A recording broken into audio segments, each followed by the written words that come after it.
Bueno, y cuando termina de calcular, pues podemos ver que el ratio no ha mejorado. ¿Por qué no ha mejorado? Os preguntaréis. Pues bueno, porque no he terminado de contar el resto de la película. Si yo voy al análisis que yo estaba haciendo aquí arriba, ¿de acuerdo? En la correa, tal y como la pintaba, donde os he dicho, bueno, quizás lo vuelvo a pintar aquí, ¿no? Yo tengo efectivamente un torsor porque la carga se aplica con excentricidad. Por ejemplo, hemos dicho que la carga se puede aplicar aquí. Sabemos que el centro de esfuerzos cortantes respecto al centro de gravedad está retrasado, ¿de acuerdo? Sabemos también que, por lo tanto, debido a la distancia entre ambos puntos, pues vamos a minimizar un poquito, pues lo que ocurre es que tengo, ¿de acuerdo? Esta carga Q, efectivamente tengo una distancia E, y luego hemos dicho que, bueno, que en realidad yo tengo una chapa agregada, ¿de acuerdo? Por insistir un poco en la idea, ¿de acuerdo? Que ejerce una carga T, ¿de acuerdo? Puede ser una carga, en este caso, estabilizadora T, ¿de acuerdo? Y también cuento que, bueno, que en esta semicanto de altura, en este semicanto de altura, ¿no? En este H medios, tal y como os pintaba ahí, ¿no? Eh, nos sirve para, pues, estabilizar. Pero claro, se me ha olvidado contar la otra parte de la película. Y es que, claro, esa fuerza estabilizadora, ¿de acuerdo? De forma que hemos dicho que, bueno, al final, ¿cuál será el momento torsor que se lleva la correa? ¿Cuánto será el momento torsor que se lleva la correa?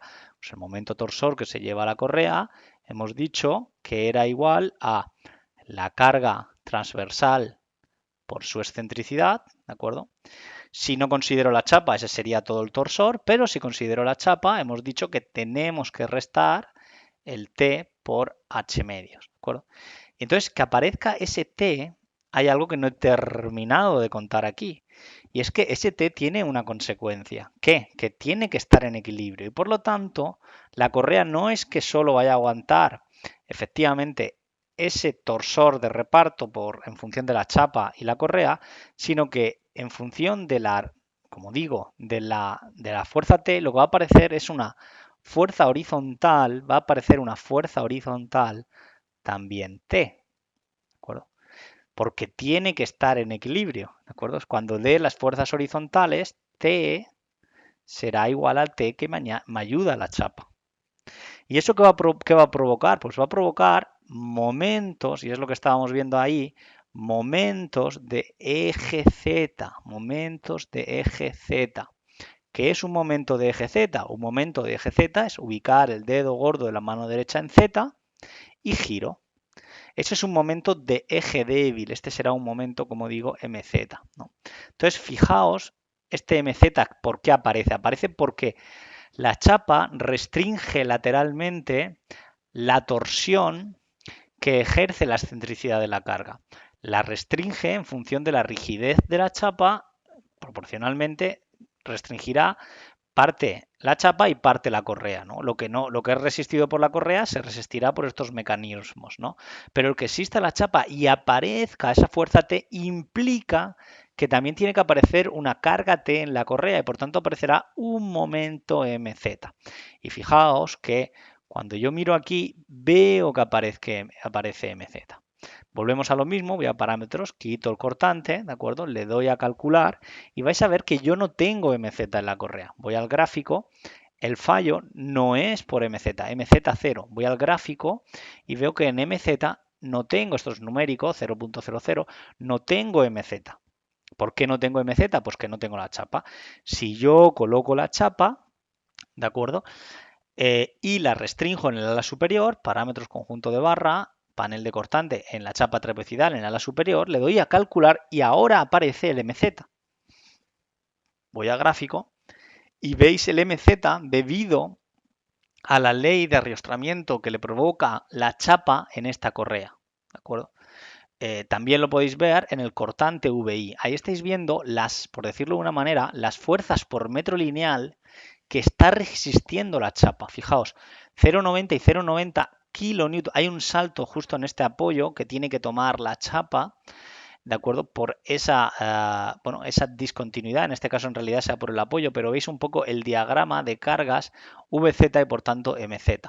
Entonces, aparte de MI, tengo por lo tanto MZ. Y lo bueno que tengo, y esto es muy importante verlo, es que, y volvemos un poco al diagrama, vamos a comparar los torsores, porque claro, el torsor que resiste efectivamente la correa ahora es menor, ¿vale? Pero lo que pasa es que ahora también resiste momento de eje débil, y lo cual este perfil es muy débil a momento de eje Z. Fijaos, si yo quito la chapa, vamos a ir al gráfico y vamos a ver, por ejemplo, los torsores, en este caso, por ejemplo, los secundarios, ya sabéis que son debidos al alabeo.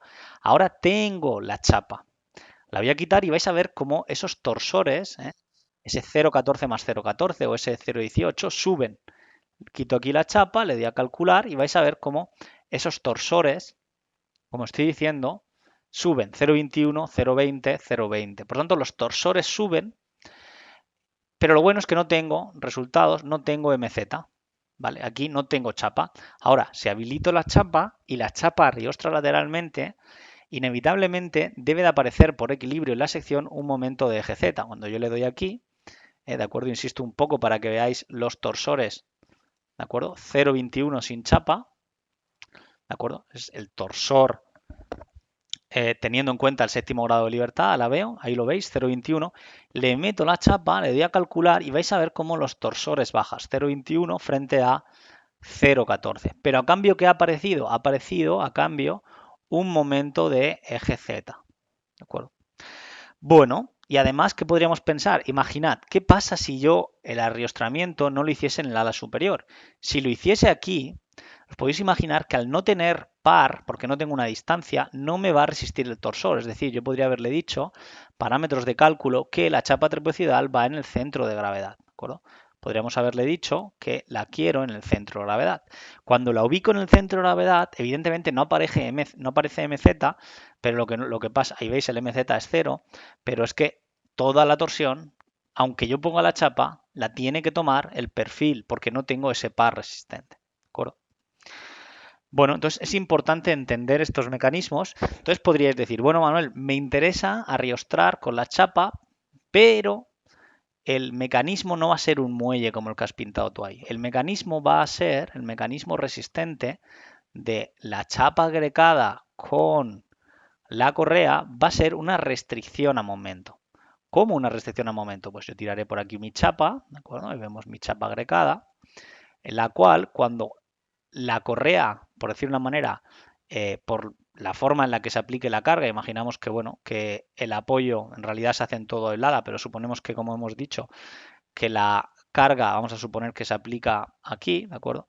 Y yo coloco, y eso por lo tanto me produce un torsor, ¿de acuerdo? Entonces, ese torsor, lo que vamos a decir, ¿vale? Vamos a pintar la carga roja, pintamos nuestro centro de esfuerzos cortantes en este punto, ¿de acuerdo? Entonces, ese torsor, ¿qué va a producir? ¿No? Pues lo que va a producir es que yo uniré efectivamente con un tornillo rosca chapa, por ejemplo, aquí, ¿de acuerdo?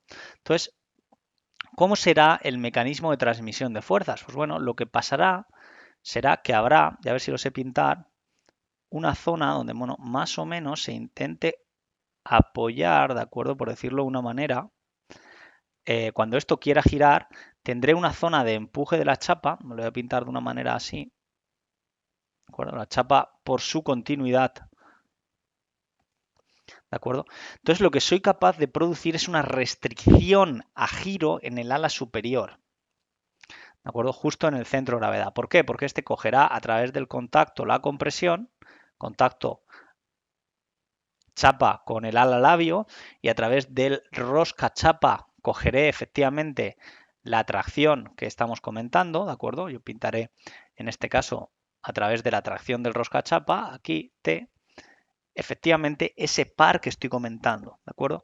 De forma que no es que yo quiera resistir la torsión con un muelle de este tipo, sino que lo que quiero es resistir la torsión con un muelle, en este caso, que solo aporte coacción a giro en el ala superior, ¿de acuerdo? Es decir, un muelle, que yo diré dónde lo pongo, lo voy a poner aquí, por ejemplo, de color, si queréis, de color azulado. Entonces, es un muelle que se suelen pintar así, ¿de acuerdo? A giro en el ala superior, ¿de acuerdo? Es decir, que cuando aparezca efectivamente la carga transversal Q por E, a través del mecanismo, ¿vale? Esta carga, perdona, Q, aquí aparecerá la carga Q. A ese mecanismo que estamos comentando, el balance de fuerzas será ahora, ¿de acuerdo? Tal y como lo estábamos pintando antes, igual a, bueno, voy a pintar a la distancia E para que quede claro, bueno, el momento torsor que toma la correa será efectivamente, vamos a ponerle aquí el momento torsor será igual a Q por E, ¿de acuerdo? Q por E será efectivamente la carga transversal por la excentricidad del centro de esfuerzos cortantes menos, ¿de acuerdo? El momento menos el momento que ejerza el ala superior, ¿de acuerdo? Entonces, el momento que ejerza el ala superior dependerá de la rigidez a giro que yo coloque aquí. Y esto provoca, es decir, yo aquí lo que tendré en realidad, el momento MT, como digo, que tendrá que resistir bueno, la correa, pues en este caso será básicamente la diferencia entre Q por E menos lo que resiste efectivamente el muelle de giro arriba, ¿no? Entonces, ese muelle de giro, ¿de dónde viene? Pues bueno, de que si yo tengo una viga continua, vamos a ver efectivamente una viga continua que podrá ser la chapa apoyada en sus distintas correas, ¿de acuerdo? Y si yo le doy a un giro unidad, por ejemplo, a uno de los apoyos, por ejemplo, vamos a darle un giro unidad, voy a pintarlo en color negro, a este punto, ¿no? Ese es sería, por ejemplo, un giro unidad, pues lo que estoy produciendo es un mecanismo como el que estoy pintando ahí, ¿de acuerdo? Si lo sé pintar correctamente, sube, baja, sube, baja, sube, ¿no? Entonces, ese giro es restringido en la correa a través del mecanismo del muelle, ¿no? Entonces, ya habéis visto un poco lo que está pasando cuando hemos dicho en parámetros de cálculo chapa trapecidal en el centro de gravedad no pasaba nada y cuando lo hemos dicho en el ala superior y le hemos dado a calcular no ha mejorado la cosa porque ha aparecido el momento de eje débil, cuando le daba a ver los resultados, MZ aparecía aquí ese menos 54 momento de eje débil. Entonces lo que yo puedo decir es que no quiero una restricción de chapa trapecidal de esa manera, sino que lo que quiero es una restricción a giro, ¿no? Entonces, a giro, ¿cómo le digo? Pues bueno, la chapa tiene pues de acero 275, por ejemplo, y el componente, vamos a coger de nuevo la chapa que estábamos cogiendo, la 35-207-063, ¿de acuerdo? Posición positiva, calcula la inercia, como podéis ver, y la rigidez elástica en este caso para kilonewton metro dividido entre metro, porque es un muelle lineal a momento, como podéis ver, y lo único que tenemos que decirle es la separación, en este caso de correas, ¿no? Que habíamos dicho que era 1.5 y si es un panel intermedio o interior. Esto es porque, claro, podría ser un panel, por ejemplo, por decirlo de una manera, estos de aquí, donde la rigidez a giro es mayor que los paneles extremos, que sería, por ejemplo, esta correa o esta correa de borde del elemento, ¿no? Por ejemplo, vamos a decirle que es, si os parece que es un panel interior, ¿de acuerdo? Y automáticamente él carga todos esos datos, ¿no? Va a cargar la rigidez elástica a través del dato del fabricante, bueno, posición positiva, que domina en este caso la carga vertical, en este caso, y he quitado, le voy a quitar la chapa trapezoidal de forma que solo me quede con el muelle, ¿de acuerdo? Fijaos que al poner continua, aquí comentar que, bueno, aunque lo pongan en el ala superior, da igual que lo pongan en el ala superior, en el ala inferior o en cualquier ala, porque la ley de momentos no va a tener influencia, porque esto lo que aporta es un momento en la sección transversal y un momento en realidad da igual donde lo ubique, no tiene una posición, entonces da igual que lo ponga arriba, abajo, etcétera. Por eso cuando le dedico acción al giro, de esta manera no influye. Entonces ahora cuando le dé a calcular, vais a ver que efectivamente esa rigidez de esa chapa sí ayuda, la rigidez a giro. ¿De acuerdo? Ya veis el ratio 0,87, lo vuelvo a quitar la chapa para volver un poco al asunto, que veáis un poco la diferencia. 1,16 no cumple, ya digo, y si le doy a parámetros de cálculo, coacción al giro, calcular, pues ya veis que cumple, ¿de acuerdo? 0,87. Y cuando le di al gráfico, fijaos, este es el momento torsor, que toma por alabeo la correa, el resto de momento torsor hasta 21 lo toma la chapa agregada a través de ese mecanismo que estábamos viendo. ¿De acuerdo? Y lo bueno es que no aparece MZ, tendré el MI que ya sabíamos, el cortante VZ, aparecerá un poquito de torsión, esta y el bimomento, pero la otra torsión se la toma la chapa en continuidad con el mecanismo que estábamos comentando, ¿de acuerdo? Entonces, ahora, ¿qué más podríamos investigar? Bueno, podríamos decir que realmente, porque yo he dicho que la carga se aplica justo en el alma. Imaginad que la queréis en el centro del ala y le decís, por ejemplo, que en detalles, en la torsión de alabeo, la queréis en el centro del ala, o justo al lado del centro del ala. Le vais a calcular. Ahora hay más torsión y está prácticamente al 0,99. Incluso si le decís en detalles a pura resistencia, que la torsión de alabeo se toma en ese punto extremo y le dais de nuevo a calcular, pues veis que seguramente ya no cumpla, por más que pongamos una chapa agregada. Podríamos decir, bueno, vamos a subir la rigidez de esa chapa, ¿no? Por ejemplo, vamos a decirle que la rigidez es el doble, por ejemplo. Vamos a decirle, por ejemplo, 18 centímetros, centímetros elevado a 4 dividido entre metros, ¿no? De forma que automáticamente calcule, ¿no? Vamos a darle a calcular, ¿de acuerdo? Para ver si conseguimos mejorar el asunto. Y bueno, no ha mejorado en cualquier caso. Seguramente es porque... Sí, bueno, aquí le estoy diciendo que es chapa. Creo que está cogiendo realmente los datos de ahí. En realidad, bueno, lo podemos dejar así. ¿De acuerdo? Quería probar si subiendo la inercia, ¿de acuerdo? Podíamos lograr efectivamente que el elemento cumpliese, ¿no? Podemos clicar aquí e intentar buscar una mucho mayor. Fijaos que aquí en este caso la inercia efectiva positiva negativa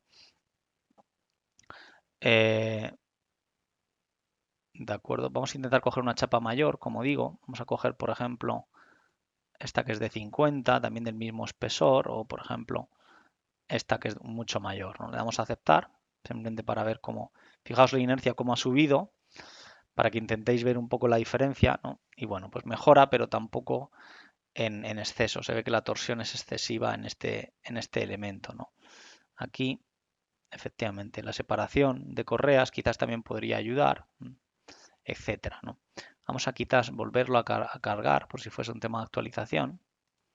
Vamos a poner, por ejemplo, que en realidad es un sistema definir manualmente, donde yo le he dicho, por ejemplo, 5 kN y vamos a calcular para ver cómo ayuda.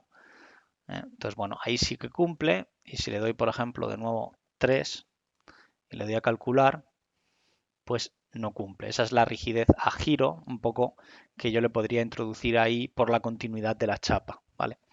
Que no, pues evidentemente yo puedo no definirla manualmente, sino decir que, bueno, que como estábamos haciendo antes, que es continua es una chapa, que es la chapa que habíamos puesto nosotros inicialmente, la más delgadita está de aquí, ¿de acuerdo? Que automáticamente actualice los datos, le da a calcular y como veis no nos cumple porque hemos puesto la torsión con la máxima excentricidad que es posible, que es básicamente en esta zona, ¿no? Quizás lo más razonable sería aquí y le daríamos a calcular. Fijaos que yo aquí no estoy haciendo análisis de resistencia todavía, de estabilidad, perdón. Estos son análisis de resistencia, ¿de acuerdo? Bueno, pues ahora vamos a iniciar con el análisis de estabilidad, ¿de acuerdo? Con todo esto que hemos visto, que creo que es muy interesante, vamos a hacer un análisis de estabilidad. Entonces yo podría ahora decir que, bueno, que haga todo este cálculo, pero fijaos que está al 0,99, pero que ahora en 7 grados de libertad active el segundo orden. Entonces cuando activa el segundo orden tengo que decir cómo es la imperfección. En este caso L150. Podéis ver en el Eurocódigo 3 dónde está este punto, os lo muestro. Concretamente tenemos que ir al apartado del Eurocódigo 5.34 que dice imperfecciones en elementos aislados. Dice en el caso de análisis de segundo orden teniendo en cuenta el pandeo lateral de un elemento flectado puede adoptarse una imperfección igual a K por E0D. E0D es la imperfección inicial equivalente según el eje débil del perfil considerado. Generalmente resulta necesario incluir además imperfección de torsión. No hay que introducir imperfección de torsión, basta con introducir básicamente una imperfección K por E0 y K recomienda, según anejo nacional, en este caso no tenemos, sería 0,5 por E0D. O sea, la imperfección inicial de la curva D, que las podéis ver en este caso cuando subís también en el eurocódigo, ¿de acuerdo? Veis, por ejemplo, en el E0D, curva D, pues tenéis efectivamente el L150, ¿vale? El E sub 0 L partido de 150. Esto en realidad lo podéis multiplicar por 3 por 0,5, es decir, esa imperfección que estábamos comentando, aquí decirle que efectivamente esto es 300 y que la longitud la vamos a definir manualmente para escalar esa imperfección, que será básicamente la distancia de 5,25 que estamos ahí viendo, ¿no? Entonces ahora va a hacer un cálculo en segundo orden con 7 grados de libertad, con una geometría imperfecta afín al primer modo de pandeo, que tiene una coacción al giro superior, un muellecito, en este caso no superior, sino da igual un poco porque es una coacción a giro en el eje. Entonces, continua, es lo que quiero decir. Vamos a darle a cálculo, ¿de acuerdo? Y podemos ver que ahora no cumple. Cuando hago un cal, y puedo ver además la forma de pandear. Y diréis, bueno, esta forma de pandear, qué rara es, ¿no? Porque tenéis que entender que es un muelle que yo he colocado en el centro, vamos, el centro de esfuerzos cortantes, ¿vale? Entonces tiene cierta capacidad, pero este es el modo de pandeo que yo le doy, ¿no?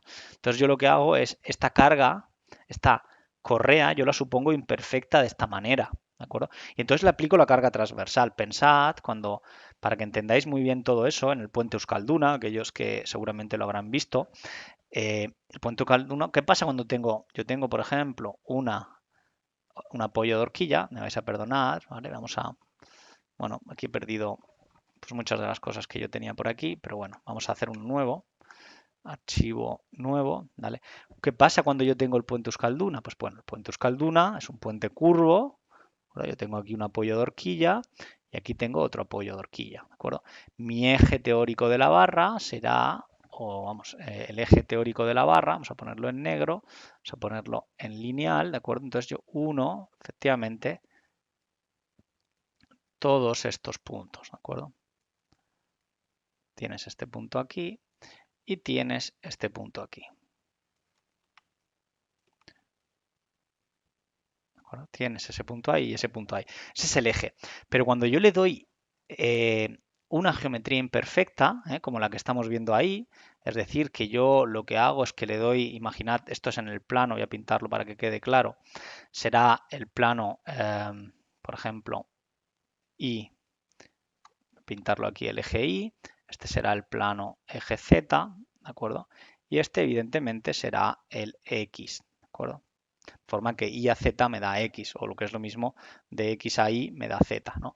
Entonces, yo ahora lo que hago es decir que, bueno, es una imperfección de eje débil, ¿no? Vamos a pintar para que quede rojo, claro, esa imperfección de color azul, le damos una imperfección de eje débil, y lo que hago es que tengo una barra que ahora es plana, pero es curva, ¿de acuerdo? Entonces tengo una barra, insisto un poco, será un perfil en C, frente a antes que lo teníamos efectivamente ubicado en la línea que unía ambos apoyos, ¿no?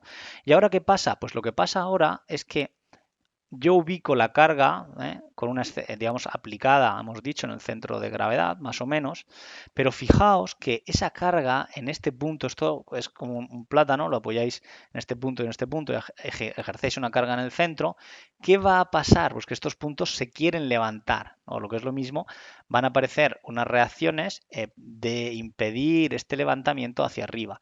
Y esta pieza imperfecta, curva, se va a torsionar. ¿De acuerdo? Se va a torsionar. Entonces es importante entender qué es lo que estamos haciendo. Estamos dando una imperfección afín a ese modo de pandeo que estábamos viendo. Este es el modo de pandeo que estamos viendo. Escalada, de forma que hemos dicho que pues el número es muy sencillo porque le he dicho que es 5250, ¿no? Pues simplemente yo abro la calculadora, ¿de acuerdo? Cuando le digo 5250 dividido entre 300, 5.250 dividido entre 300, ¿de acuerdo?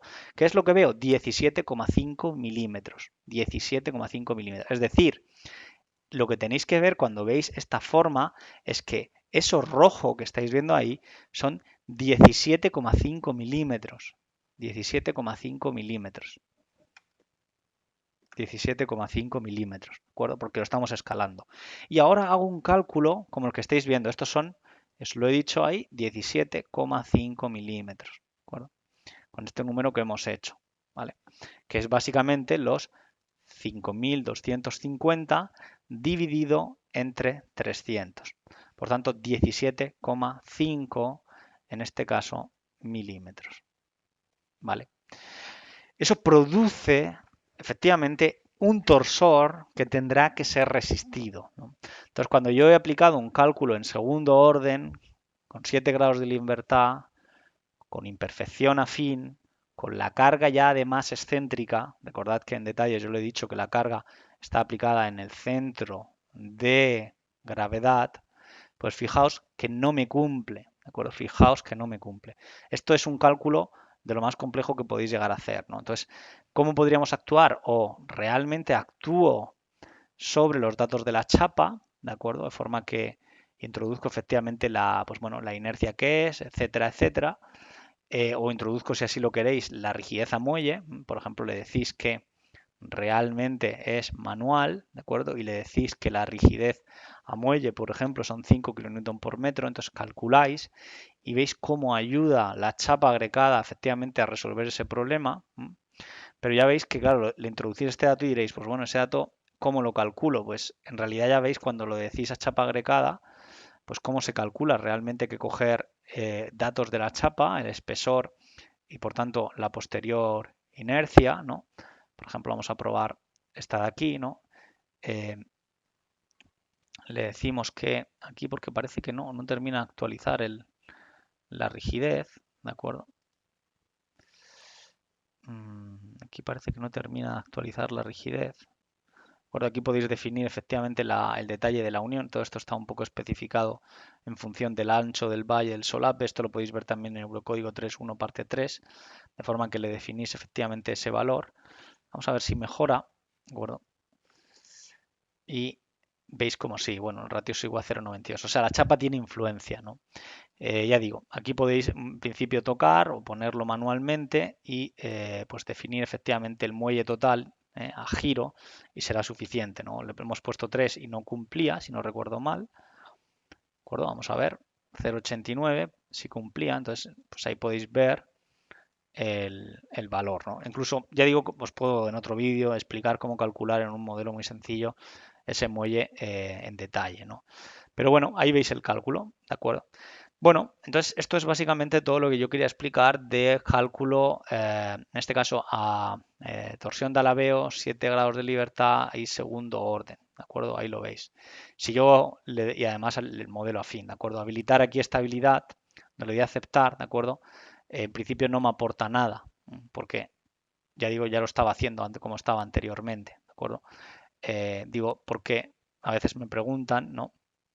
Que activar estabilidad, si estoy haciendo ya un segundo orden con imperfecciones, como veis, no influye. Un segundo orden con imperfecciones, 7 grados de libertad, carga excéntrica, ya no tengo que hacer nada más, ¿de acuerdo? Ahora bien, si queréis comparar con otros programas, pues ¿qué tenéis que hacer? Pues tenéis que quitar esto, porque muchos no tienen todo esto. Y en estabilidad, habilitad estabilidad, ¿de acuerdo? Le decís que queréis utilizar el método de la barra equivalente y entonces aparecen las longitudes eficaces. Quitáis este de aquí y le tocáis la longitud LW y LT, que es básicamente la longitud de pandeo lateral. Por ejemplo, imaginad 5.25, que es toda la barra, y 5.25. Y esto sí que esto sirve para regular o controlar el momento crítico. ¿De acuerdo? En este caso veis cómo pues está fallando porque, claro, sin consideración de lo que pueda haber allá arriba, pues evidentemente está fallando, ¿no? Entonces lo que veis es que el dato aquí tenéis, el momento crítico es de 8,66, que ya prácticamente era el momento que ya teníamos ahí, y por tanto no cumple, ¿no? Podríais tocarle de nuevo y decir que no es 5,25, sino que es un metro, por ejemplo, porque por lo que sea queréis considerar que el arriostro cada un metro, le dais a calcular y cuando vais a comprobar, reguláis y veis que tenéis el momento crítico que es mucho mayor. ¿De acuerdo? Hay otra opción, aparte de esta, ya digo, del momento crítico, que es a través de las condiciones laterales intermedias, ¿vale? Es lo mismo, yo podría dejar aquí, en este caso, y además yo recomiendo para regularlo mucho mejor, porque de lo contrario los efectos se solapan. Si yo le dejo, en este caso, longitud de pandeo, los 5,25, y ahora le digo aquí que coacción lateral, por ejemplo, lateral y torsional, le digo, por ejemplo, 3 o 4, lo que hago es añadir 4 restricciones ahí. Entonces, cuando me calcule el momento crítico, ¿de acuerdo? Es como si tuviesen 3 restricciones, 20,83.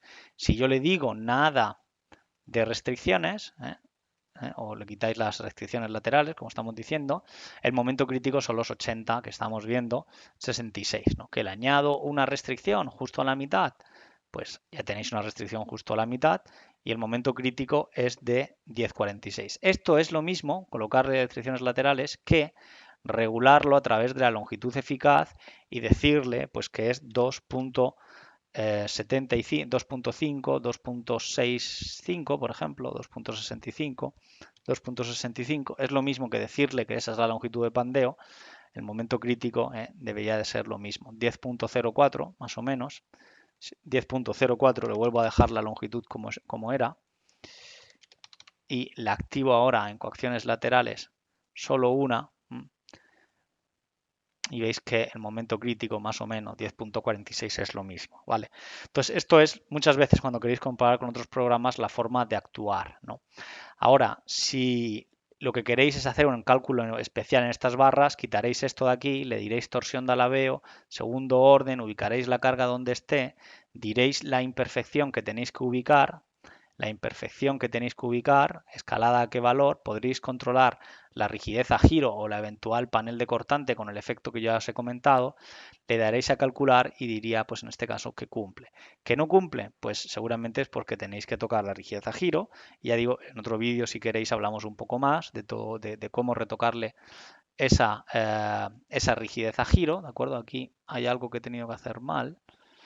Sí, en este caso creo que es porque tengo la carga súper excéntrica, ¿no? Sí, bueno, lo tenemos ahí. Creo que había recordado que cuando le metíamos el panel de cortante a 5, entonces cumplía. A ver si lo sé hacer.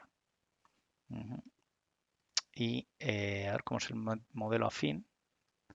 Vale, puede ser que haya perdido con tanto jugueteo, efectivamente he perdido las condiciones aquí, ¿vale?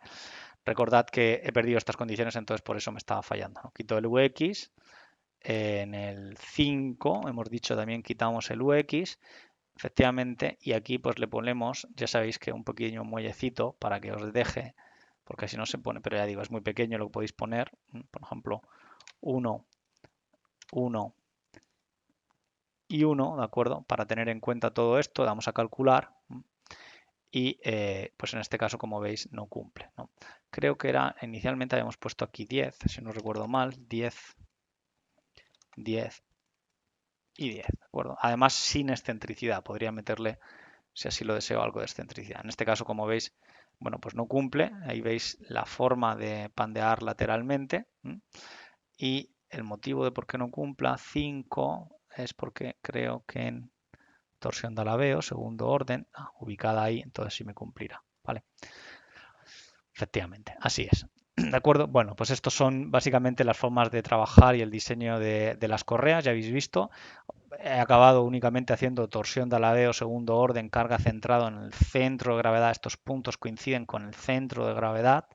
Segundo orden, 7 grados de libertad y por tanto puro chequeo resistente. Le he metido un muelle de 5 Nm, una imperfección escalada a L300, que es lo que dice la norma, con esa longitud, ¿de acuerdo? Y ya sabéis que la imperfección que hemos dicho pues es 5,250 dividido entre 300, lo que hace es 17,5 milímetros, es decir, esta forma que yo estoy viendo aquí, esto lo tenéis que imaginar que se escala 17,5 milímetros, ¿de acuerdo? Esta es la forma de pandeo lateral que estáis viendo, ¿de acuerdo? Si no estáis de acuerdo incluso con las restricciones a giro en estos puntos, por ejemplo, podríais decir que no hay giro, que no hay restricción a giro. Entonces le daríais a calcular, puede ser que los ratios varíen, de hecho veis que, no que fallan, porque decimos que en elección no hay capacidad de giro, ¿no? En el momento que le pongo restricción de giro, le vuelvo a calcular, ya me calcula. O sea, veis todos un poco toda la influencia de todo esto, ¿no? Eso sería que elección lo puede restringir, mientras que esto sería, como hemos dicho, la chapa, ¿no? En fin, estas son las formas un poco de trabajar. ¿Que queréis comparar con otros programas? Pues quitáis todo esto, ¿de acuerdo? De torsión al laveo y tal. Habilitáis estabilidad, ¿de acuerdo? Con el método 633. Aquí le decís la longitud que le toque para calibrar, igual que os da el momento crítico en otros programas. Y bueno, pues os va a dar efectivamente lo mismo. No podía ser de otra manera. No podía ser de otra manera. ¿De acuerdo? Fijáis ahí que tenéis, a ver, he quitado torsión de alaveo, sí, y he quitado conformado en frío, ¿vale? Y ya veis que en este caso pues no me cumple porque el momento crítico es 32,62. En este caso es la longitud eficaz que hemos puesto aquí. Vamos a quitarle. Cuando habilitáis, no recomiendo que habilitéis este y este. ¿Por qué? Porque el último que hace caso es al primero. Y es algo ilógico, ¿vale? O sea, está cogiendo realmente esta y no esto que yo estaba ubicando ahí. De forma que fijaos que cuando yo habilito esta opción, aquí ya no me deja meter el W y el ET. ¿De acuerdo? Entonces, simplemente porque lo tengáis presente. Aquí ahora mismo está cogiendo un momento que hemos dicho de 27,63. Si yo quiero controlar el momento crítico, quito las restricciones de aquí, le di longitudes eficaces y juego con ese LW, LT para que me dé el mismo momento crítico que me da en otro lado. ¿Vale? Ahora, ¿qué es lo correcto aquí hacer? Lo correcto es, pues lo que hemos comentado, quitar estabilidad, habilitar torsión de alaveo, segundo orden, la carga donde toca, habilitar conformado en frío para tener en cuenta las particularidades, ¿de acuerdo? Definir correctamente los apoyos en nudos, como hemos dicho.